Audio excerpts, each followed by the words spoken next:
తెలంగాణ ప్రజల్ని అవమానించిన తెలంగాణ ప్రజలు ఓట్లేస్తారా? ఇవాళ వీళ్ళిద్దరు కలిసి చీకట్ల ఒప్పందం చేసుకొని వాడు 9 వీడో 4 ఎంపీ అభ్యర్థులను ప్రకటించారు. వాడు ప్రకటించిన దగ్గర వీడు ప్రకటించాడు, వీడు ప్రకటించిన దగ్గర వాడు ప్రకటించాడు. ఎందుకంటే ఎవరికి వాడు విడివిడిగా ప్రచారం చేసుకోవాలి, కాంగ్రెస్ పార్టీని దెబ్బతీయాలి.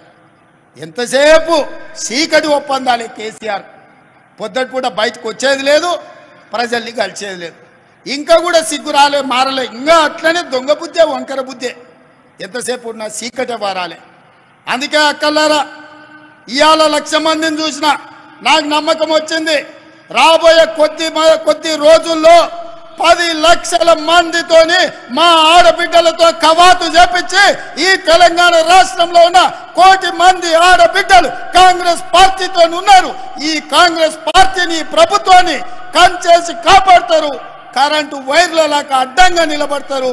ఇవాళ కాంగ్రెస్ వైపు ఎవడైనా కన్నెత్తి చూస్తే గుడ్లు వీకి గోటీలు ఆడుకుంటారు మా అక్కలు, మా చెల్లెళ్ళని నేను చెప్పదలుచుకున్నా.